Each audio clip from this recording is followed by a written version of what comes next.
Assalamualaikum warahmatullahi wabarakatuh. Izin memperkenalkan diri, nama saya Fitra Romadhoni dari kelas B. Di sini saya akan menjelaskan materi ketahanan pangan dari pertemuan 1 sampai dengan pertemuan 7. Bagi yang pertama, ada sejarah mengenai ketahanan pangan. Pada tahun 1970-an, konsep food security sudah mulai dibahas. Kemudian pada tahun 1996, terdapat pertemuan petani pada Kongres Nation of Farmers Livestock Owners yang memunculkan kedaulatan pangan, konsep dari kedaulatan pangan. Kemudian pada tahun 2006, kelompok La Via Campesina merumuskan kedaulatan pangan sebagai hak setiap bangsa. Kemudian pada tahun 2012, FAO berjanji akan membuka diskusi luas dan dinamis mengenai partisipasi masyarakat dan akademis dalam kedaulatan pangan. Kemudian pada tahun 2013, organisasi IPAD mengadakan konferensi yang menghasilkan kesepakatan mengenai kedaulatan pangan. Kemudian tahun 2014, FAO menjadikan tahun tersebut sebagai tahun pertanian keluarga dan juga kedaulatan pangan digunakan sebagai strategi pokok mencapai tujuan pembangunan nasional dan juga internasional. Konsep ketahanan pangan sendiri pada tahun ini sudah berkembang luas di negara-negara internasional. Kemudian berikutnya ada definisi ketahanan pangan.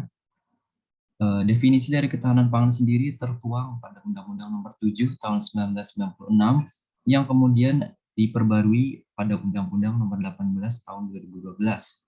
Pada Undang-Undang Nomor 18 ini mengartikan bahwa ketahanan pangan adalah kondisi terpenuhinya pangan bagi negara sampai dengan perseorangan yang tercermin dari tersedianya pangan yang cukup, baik jumlah maupun mutunya, aman, beragam, bergizi, merata dan terjangkau, serta tidak bertentangan dengan agama, keyakinan dan budaya masyarakat untuk hidup sehat, aktif, produktif secara berkelanjutan. Bisa kita lihat di sini bahwa terdapat penambahan definisi pada Undang-Undang Nomor 18, yakni terdapat penambahan tersedianya pangan sampai tingkat perseorangan, ada penambahan pangan harus bergizi dan juga tidak bertentangan dengan keyakinan dari masyarakat sekitar. Kemudian yang berikutnya ada syarat mengenai ketahanan pangan. Berdasarkan Undang-Undang Nomor 18 Tahun 2012 tadi, apabila sebuah negara ingin mencapai ketahanan pangan, negara tersebut harus memenuhi kemandirian pangan dan juga kedaulatan pangan. Kemandirian pangan itu negara tersebut itu mampu untuk memproduksi pangan yang beraneka ragam sesuai dengan sumber daya yang mereka miliki sampai dengan tingkat perseorangan. Kemudian untuk konsep kedaulatan pangan, negara tersebut itu mampu untuk menentukan kebijakan pangannya secara mandiri dan juga tidak dipengaruhi oleh pihak-pihak manapun, dan juga para pelaku usahanya itu bebas untuk menetapkan kebijakan pada usahanya sendiri sesuai dengan sumber daya yang dia miliki. Kemudian yang berikutnya ada peran ketahanan pangan.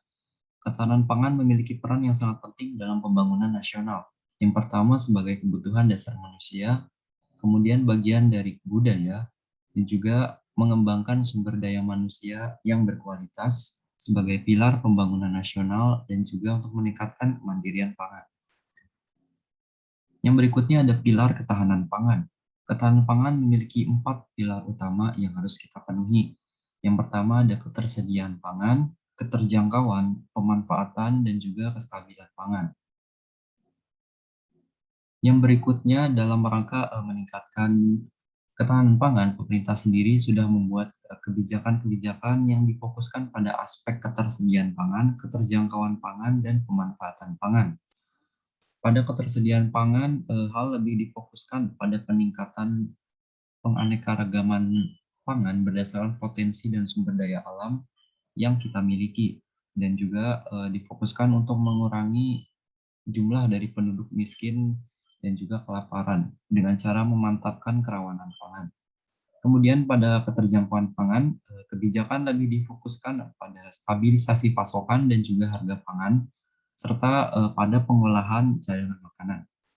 Kemudian pada pemanfaatan pangan, kebijakan tersebut lebih difokuskan pada percepatan dari penganekaragaman konsumsi pangan berdasarkan sumber daya yang kita miliki dengan pengawasan mutu keamanan pangan.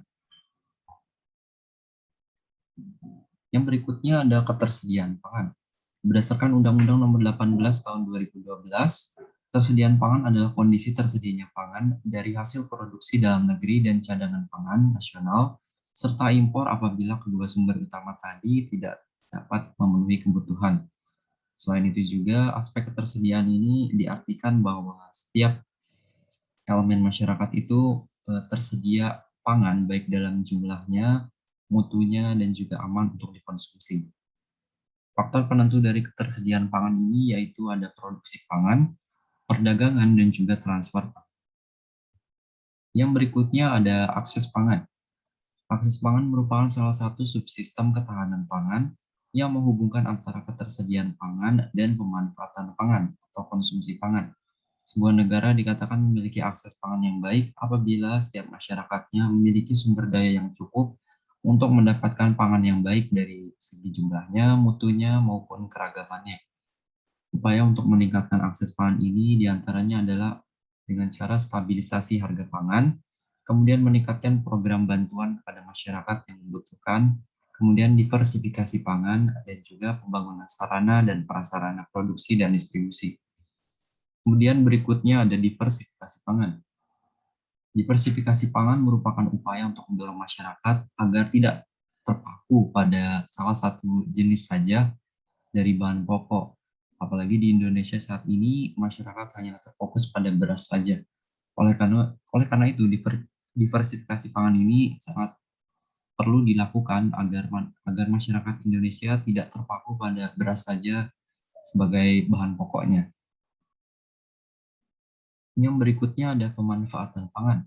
Pemanfaatan pangan adalah saat di mana pangan tersebut aman dan bergizi untuk memenuhi kebutuhan asupan gizi kita sehari-hari. Dalam pemanfaatan pangan, teknologi itu sangat berperan penting dalam meningkatkannya, salah satunya dalam meningkatkan keamanan pangan.